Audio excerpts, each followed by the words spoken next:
Madibindlela. Makatha. Buka ntombi. Mai. Masibisi wenza njani? Wawusuba mapuna nje manje. Ngiyajima. Hayibo. Ngiyajima. Uyola nobani uzujima nje? Okay. Hayibo Masibisi. Ngifuna uba fresh. Uba fresh ukubanjani umfazi womuntu? Khona ngizoba nempilo. Impilo yani? Makatha. Wangishaye ngixoxela indaba. Awungeke. Lalela ngixoxela indaba. Umbone lo mfana wesigoro kade phethisa lapha kwami. Lo hamba ngekhindi lapha egcekeni kwakho. Bengisathi ngisazokubuza ngayithini into yakhe vele. Uyafika lo mfana ke uzongitshela ukuthi ufonele uNdlovu baba kaNomusa. Uthini na uNdlovu uthi usitholele ikhombo yevale. Ikhombo lokho kwaseyitolo lokho siyothola ama veg makhelwane ezitolo. Ikhombo yasejimini amaveg anavuthanda ukudla. Futhi nathi indaba inenje. Ijim yani manje na siyolwa nobani? Ijima mina nawe uzosikhokhela sobabili. Ngobani? Hawu isipho sethu sevale kuyasho nje.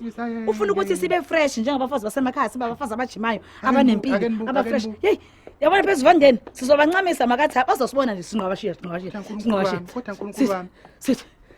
Okuyigeja nje sokubambe ngathi sibambe induku yomshanelo. Manje yonke lento njengoba ubenuza kanje uyenza phambi komfana thina. Lalela khona nezinye izinto engifundisa zona. Asene mafuna ukuthi izinqa zakho njengonkosikazi ziqine. Khona into ethiwa ama squats uthi. Athi uzibambe izinqa. Hayi abesiziningi makhona into engifundisa. Awuphenduka Masibisi phenduka. Sikhule ngivele ngikukhuleke. Uyabona ke le isinga uzoze ungishaya ungilimaza. Awume wemaqupheni. Wenzani manje ngoba ngiyajima. Angisani ukuthi ngizombuzana uqimpile phela ngifuna ukukhuleka. Ngifuna ukukhulekela vala. Ungikhulekelane ngijima. Ngiyakhulekela ungenwa amadimoni wena yabona manje ungenwa amadimoni. Vala umlomo vala amehlo.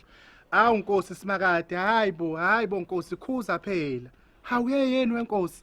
Ikholo impela lokuqina ikholo lidala uMasibisi. Wenza imgilingwane manje usehambaze ke manje emphakathini uhamba ngezinqa. Hawu kodwa simakade awumsiza uMasibisi Nkosi yami ngiyazi uyakholwa ungene nje imoya ethilo kwesikhashana. Uyamlinga futhi ngiyazi ukuthi uyavivinywa njengamanje lokho kwenzakalayo isivivinyo ngoba vele naseBhayibhelini kwakuvele kwenzeka. Ngiyakhumbula nje nasendulo khona wakamvivinya waze wambulalela nemfuyo yakhe walahlekelwa yona yonke into. Angisazi Nkosi noma ubani luyana noma uPetro noma ubani angisakhumbuli noma kwangwasefesi uthizeni angazi kodwa uwena phela uzokwazi njengomuntu wawumlinga ngithi wayilinga wena.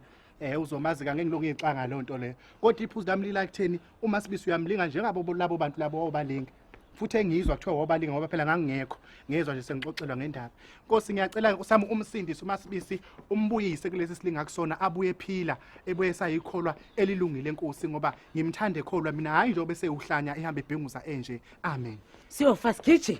Siyofast kitchen. Ubulawa yini manje? Siyofast kitchen. Kodwa uNkulunkulu mavela wahlanya kakhulu. Lalela ngizolinda ugumede ngifuna ukumxoxa ngendaba enhle kanje ke senzela baba Nomusa. Uzolinda umnyeni wami unje. Uzofica la. Ujoba uqedile nje usongibhedela mina uhamba. Siyofast kitchen. Yini umona? Hamba. Ngizofisa ngento ngizoyithatha le khombo yonke. Nalo uvemvane bo. Siyofast kitchen. Sala. Nisikhushi nje akaqwabi. Nayimhlola bo. Lo mfazi usenganje le ingqondo ngempela manje. Hawu. Yikho nje nezolinje ngeke ngabe bikho ikhukhula. Ngeke nje sizisiyeke ikhukhula. Makusekhona abafazi abamba beqimbile kanje. Lokho kuthiwa kunezifo khona no COVID khona nani. Yiyo yonke lento le esidala nemphezulu. Sifakele izulu egcekeni. Umfazi emdala esishwabene nje ehamba eqina. Hawu.